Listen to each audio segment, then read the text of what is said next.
Welcome to silent learning. Anita miss ആണ്. അപ്പം മക്കളെ, നമ്മളെല്ലാവരും ഇതാണ്ട് എക്സാമിനുള്ള കനത്ത പ്രിപ്പറേഷനിലാണല്ലേ. നമ്മുടെ ഇൻ്റഗ്രേഷൻ 1, ഇൻ്റഗ്രേഷൻ 2, ഇൻ്റഗ്രേഷൻ 3, ഇംഗ്ലീഷ്, ഇതൊക്കെ നമുക്ക് അടിപൊളിയായിട്ട് എഴുതണം. അപ്പം ഇന്ന് മിസ് വന്നിരിക്കുന്നത് അതുമായിട്ട് ബന്ധപ്പെട്ട കുറച്ച് ക്വസ്റ്റ്യൻസ് നമുക്ക് ചെയ്ത് പഠിക്കാനാണ് കേട്ടോ. അപ്പം നമുക്ക് ഒട്ടും ലാഗില്ലാതെ തന്നെ നമ്മുടെ ക്വസ്റ്റ്യൻസിലേക്ക് പോകാം.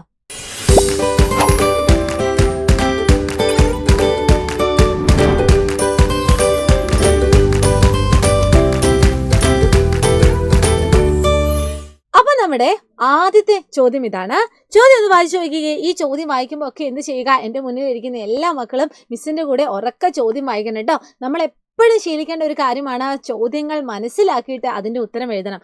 അപ്പോൾ എന്താണ് നമ്മുടെ ചോദ്യം ഒന്ന് നോക്കിക്കുകയും, കുത്തുകൾ യോജിപ്പിച്ച് ചിത്രം പൂർത്തിയാക്കൂ, നിറം നൽകൂ. നമുക്ക് എപ്പോഴും ചോദ്യത്തിൽ ഒരു ചോദ്യം എന്ന് പറയുന്നത് ഇത് തന്നെയായിരിക്കും. അതായത് നിങ്ങൾ ഏത് എക്സാമിന് പോകുമ്പോഴും നിങ്ങൾ ഉറപ്പായിട്ടും നിങ്ങളുടെ സ്കെച്ച് പെൻ കൊണ്ടുപോകണം. കാരണം കളർ കൊടുക്കുക അല്ലെങ്കിൽ നിറം നൽകാൻ എന്ന് പറഞ്ഞിട്ട് നിങ്ങളോട് എപ്പോഴും എന്താണ് ഒരു ചോദ്യം നിങ്ങൾക്ക് പ്രതീക്ഷിക്കാവുന്നതാണ്. അതുപോലെ തന്നെ ചിലപ്പോൾ എന്താണ് നിങ്ങളോട് ഡയറക്റ്റായിട്ട് കളർ കൊടുക്കാനായിരിക്കും പറയുന്നത്. അല്ലെങ്കിൽ ഇതുപോലെ തന്നെ കുത്തുകളൊക്കെ യോജിപ്പിച്ചിട്ട് ഏത് രൂപമാണ് ഇവിടെ ഒളിഞ്ഞിരിക്കുന്നത് അത് കണ്ടെത്തിയിട്ട് കളർ കൊടുക്കാൻ വേണ്ടി പറയും. അല്ലെങ്കിൽ 1 മുതൽ 33 വരെ അല്ലെങ്കിൽ 1 മുതൽ ഇന്ന നമ്പർ വരെയുള്ള കുത്തുകൾ കറക്റ്റായിട്ട് യോജിപ്പിച്ച് നിറം കൊടുക്കാനൊക്കെ നിങ്ങളോട് പറയും. അപ്പൊ മക്കൾ എല്ലാവരും എണ്ണാനും പഠിച്ചിരിക്കണം. അതുപോലെ തന്നെ എന്താണ് ഇതുപോലെ കളർ അടിക്കാനും നിങ്ങൾ പഠിച്ചിരിക്കണം. അപ്പൊ നമുക്ക് എന്ത് ചെയ്യാം, ഒന്ന് ആ ഒരു ചിത്രം ഒന്ന് പൂർത്തിയാക്കിയാലോ. അപ്പൊ മിസ് ഇവിടെ ഇതാണ്ട് ചിത്രം പൂർത്തിയാക്കാൻ പോവാണ്. നമുക്കറിയാം ഏകദേശം നമുക്കൊരു ഐഡിയ കിട്ടിയില്ലേ ഏത് ചിത്രമാണ് എന്ന്. നമുക്ക് ഏകദേശം ഒരു ഐഡിയ കിട്ടി. അപ്പൊ ഇതാ വളരെ മനോഹരമായിട്ട് മിസ്സിന് പറ്റുന്ന രീതിയിൽ ഈ ഒരു ചിത്രം ഇതാ പൂർത്തിയാക്കാൻ പോവാണ്. ആ ചിത്രം എങ്ങനെയാണ് പൂർത്തിയാക്കുന്നത്, വളരെ ശ്രദ്ധിച്ച് ആ കുത്തുകളിലൂടെ തന്നെ വേണം നമുക്ക് എന്ത് ചെയ്യാൻ, ഈ ഒരു ചിത്രം നമുക്ക് പൂർത്തിയാക്കാൻ വേണ്ടിട്ടോ. അപ്പൊ എല്ലാവരും മിസ്സിന്റെ കൂടെ തന്നെ ഇങ്ങനെ ചെയ്തു പഠിക്കുക. ഇതിന് സമാനമായിട്ടുള്ള ചോദ്യങ്ങളൊക്കെ വരുമ്പോൾ ആ ഒരു രീതിയിൽ എങ്ങനെയാണ് എഴുതേണ്ടത് എന്നൊക്കെ നിങ്ങൾക്കൊരു ഐഡിയ ഇതിൻ്റെ ഉള്ളിൽ നിന്ന് കിട്ടും. അപ്പൊ മിസ് ഇതാണ്ടേ വളരെ മിസ്സിന് പറ്റുന്ന രീതിയിൽ ഈ ചിത്രം ഒന്ന് പൂർത്തിയാക്കിയ. അപ്പോൾ ഈ ചിത്രം പൂർത്തിയാക്കിയപ്പോൾ നമ്മൾ കളർ കൊടുത്തു അല്ലേ. ഇനി നിങ്ങളോടാണ് ഈ ചിത്രവുമായി ബന്ധപ്പെട്ട ഒരു ചോദ്യം ചോദിച്ചേക്കുവാണ്. ഇല എത്ര എണ്ണം ഉണ്ട്? അതായത് ഈ നമ്മൾ പൂർത്തിയാക്കിയ ഈ ചിത്രത്തിൽ ഒരു ചെടിയുടെ ചിത്രമാണ് തന്നിരിക്കുന്നത്. ആ ചെടീനെ ഒന്ന് സൂക്ഷിച്ചു നോക്കിയാൽ അറിയാം 2 പൂക്കളും അതുപോലെ തന്നെ 3 ഇലകളും അതുപോലെ തന്നെ ഒരു ചട്ടിയൊക്കെ ഉണ്ട് അല്ലേ. അപ്പം നമ്മുടെ ആദ്യത്തെ ചോദ്യം തന്നെ ഇതാണ്, ഇല എത്ര എണ്ണം ഉണ്ട്? എത്ര ഇലയാണ് ഇവിടെ കൊടുത്തിരിക്കുന്ന ചിത്രത്തിലുള്ളത്?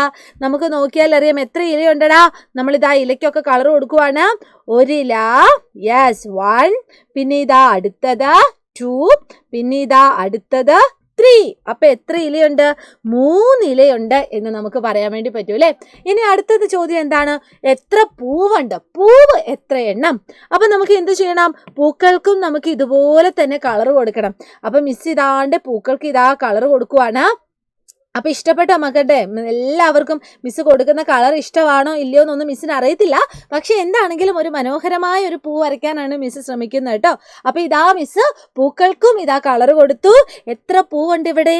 യെസ്, ഇവിടെ ഇതാ 2 പൂവുണ്ട്. ഇനി അടുത്ത ചോദ്യം ഏതാണ് ഇവിടെ കൂടുതലുള്ളത്? പൂക്കളാണോ കൂടുതലുള്ളത്, ഇലകളാണോ കൂടുതലുള്ളത്? ഒന്ന് നോക്കിയാൽ നമുക്ക് പറയാൻ വേണ്ടി പറ്റും. ഇവിടെ ഇതാ 3 ഇലകളുമുണ്ട്, അതുപോലെ തന്നെ 2 പൂക്കളുമുണ്ട്. അപ്പൊ ഏതാണ് ഇവിടെ കൂടുതലുള്ളത്? ഇലകളാണ് കൂടുതലുള്ളത്. അപ്പൊ നമുക്ക് ആൻസർ എന്താണ്? ഇല എന്ന് നമുക്ക് എഴുതാൻ വേണ്ടി പറ്റും. അപ്പൊ ഇങ്ങനെയുള്ള ചോദ്യങ്ങളൊക്കെ എന്താണ് നമുക്ക് വരാനുള്ള ചാൻസ് ഉണ്ട്. ഇതുപോലെയുള്ള ചോദ്യങ്ങളൊക്കെ നിങ്ങൾ പ്രതീക്ഷിച്ച് വേണം പരീക്ഷയ്ക്ക് പോകാൻ കേട്ടോ. ഇനി അടുത്ത ചോദ്യത്തിലേക്ക് പോവാം. അടുത്ത ചോദ്യം നമ്മുടെ ഗണിതവുമായിട്ട് ബന്ധപ്പെട്ടതാണ്. എല്ലാ കുഞ്ഞുങ്ങൾക്കും എണ്ണാൻ അറിയും എന്ന് എല്ലാവരും മിസ്സിനോട് കഴിഞ്ഞ ദിവസത്തെ ലൈവ് ക്ലാസ്സിലൊക്കെ ഇങ്ങനെ പറഞ്ഞിട്ടുണ്ട്. അപ്പോൾ ആ ഒരു കാര്യം ഒന്ന് ഉറപ്പ് വരുത്താനാണ്, വളരെ കുറഞ്ഞ സംഖ്യകൾ മാത്രം ഒന്ന് എണ്ണി നോക്കാനാണ് നമ്മൾ ഈ ഒരു പ്രവർത്തനം നമ്മൾ ചെയ്യുന്നത്. അപ്പോൾ എങ്ങനെയാണ് നമ്മുടെ ചോദ്യം? പൂക്കളുടെ നിറം നൽകി എണ്ണി നോക്കൂ. നിറം നൽകിക്കൊണ്ട് എണ്ണി നോക്കാനാണ് നമ്മളോട് പറഞ്ഞിരിക്കുന്നത് അല്ലേ. അപ്പം നമുക്കൊന്ന് എണ്ണി നോക്കാം. ആദ്യത്തെ പൂക്കളിന് ഇവിടെ ഇതാ 3 ബോക്സ് തന്നിട്ടുണ്ട്. എത്ര ബോക്സ് ഉണ്ട്? ഇതാണ്ട് 3 ബോക്സ്. ഇതാ 3 ബോക്സ് തന്നിട്ടുണ്ട്. ആ 3 ബോക്സിലും ഇതാ കുറച്ച് പൂക്കളുടെ ചിത്രങ്ങൾ തന്നിട്ടുണ്ട്. ആ ചിത്രങ്ങളിൽ നമ്മൾ കളർ അടിച്ചിട്ട് എണ്ണി നോക്കാനാ പറയുന്നത്. അപ്പൊ ഒന്നാമത്തെ ബോക്സ് എടുക്കാം അല്ലെ. ഒന്നാമത്തെ ബോക്സിൽ ഏത് കളർ കൊടുക്കാനാ പറഞ്ഞതാ? ചുവപ്പ് കളർ കൊടുക്കാനാ പറഞ്ഞത്. അപ്പൊ ചുവപ്പ് കളർ മിസ് എടുക്കട്ടെ, ചുവപ്പ് കളർ എടുക്കട്ടെ. യെസ്, ചുവപ്പ് കളർ എടുത്തു. ഇനി മിസ് എന്ത് ചെയ്യാണ്? ചുവപ്പ് കളർ ഇങ്ങനെ കൊടുക്കുവാണ്. അങ്ങനെ കൊടുക്കുമ്പോൾ മക്കൾ നോക്കിക്കേ, എത്ര പൂക്കളുണ്ട്? ചുവന്ന കളറിൽ എത്ര പൂക്കളുണ്ട് എന്ന് എണ്ണി നോക്കിക്കേ. എത്ര എണ്ണം ഉണ്ട്? 1 2 3 4 5 6 7 8. എത്ര എണ്ണം ഉണ്ടെടാ? 8 എണ്ണം ഉണ്ട് അല്ലേ? അടുത്തത് നമ്മളോട് പറഞ്ഞിരിക്കുന്നത് മഞ്ഞ കളർ എടുക്കാനാണ്. അപ്പൊ മിസ് ഇതാ മഞ്ഞ കളർ എടുത്തു. മഞ്ഞ കളർ എടുത്തിട്ട് ഇതാ പൂക്കൾക്ക് ഇങ്ങനെ കളർ കൊടുക്കുക കേട്ടോ. 1 2 3 4 5 6 7. അപ്പൊ എത്ര എണ്ണം ഉണ്ട് ഇവിടെ? ഇവിടെ ഇതാ 7 എണ്ണം ഉണ്ട്. അപ്പൊ 7 മഞ്ഞപ്പൂക്കളുണ്ട്. അടുത്തത് ഏതാണെടാ? നീലപ്പൂക്കളാണ്. അപ്പൊ മിസ് എന്ത് ചെയ്തു? നീല കളർ എടുത്തിട്ട് ഇതാ കൊടുക്കുന്നു. 1 2 3. യെസ്. അപ്പൊ എത്ര എണ്ണം ഉണ്ട്? മൊത്തം 3 എണ്ണം ഉണ്ട്. അപ്പം ഏത് നിറത്തിലുള്ള പൂക്കളാണ് ഏറ്റവും കൂടുതൽ എന്ന് ചോദിച്ചാൽ മക്കൾ എന്താ ഉത്തരം എഴുതുക? ഏത് നിറത്തിലുള്ള പൂക്കളാണ് ഏറ്റവും കൂടുതലുള്ളത്? നമുക്ക് നോക്കിയാൽ അറിയാം. 8 നിറത്തില് ചുവന്ന പൂക്കളുണ്ട്, അതുപോലെ തന്നെ 7 മഞ്ഞ പൂക്കളുണ്ട്, അതുപോലെ തന്നെ 3 നീലപ്പൂക്കളുണ്ട്. അപ്പൊ ഏത് നിറത്തിലുള്ള പൂക്കളാണ് കൂടുതലുള്ളത്?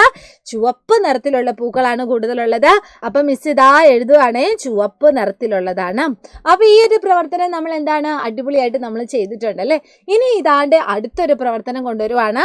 ഈ പ്രവർത്തനം എന്താണ്? വരച്ചു പൂർത്തിയാക്കാനാണ് നമ്മളോട് ആവശ്യപ്പെട്ടിരിക്കുന്നത്. നമുക്ക് എല്ലാവർക്കും വരയ്ക്കാൻ അറിയാലോ, നമ്മളെല്ലാവരും കണ്ടിട്ടുള്ളതാണല്ലേ ഒരു മീന് അല്ലെങ്കിൽ ഒരു ഫിഷ്, മത്സ്യം. അപ്പൊ മീനിന്റെ ചിത്രങ്ങളൊക്കെ എന്താണ് ഒന്ന് വരയ്ക്കാനാണ് നമ്മളോട് പറഞ്ഞിരിക്കുന്നത്. അപ്പൊ ഒരു ചെറിയൊരു സ്ട്രക്ചർ, ചെറിയൊരു ഘടന നമുക്കിവിടെ തന്നിട്ടുണ്ട്. ഇതൊന്ന് പൂർത്തിയാക്കണം. അപ്പൊ ഇവിടെ നിങ്ങൾ നോക്കിക്കേ, ഒരു മീനിന്റെ കംപ്ലീറ്റ് ചിത്രം ഇവിടെ വരച്ചിട്ടുണ്ടോ? ഇല്ല. അപ്പൊ നമുക്ക് ഈ മീനെ നമ്മൾ മുഴുവനായിട്ട് വരച്ചു പഠിക്കണം. അപ്പൊ എങ്ങനെയാണ്?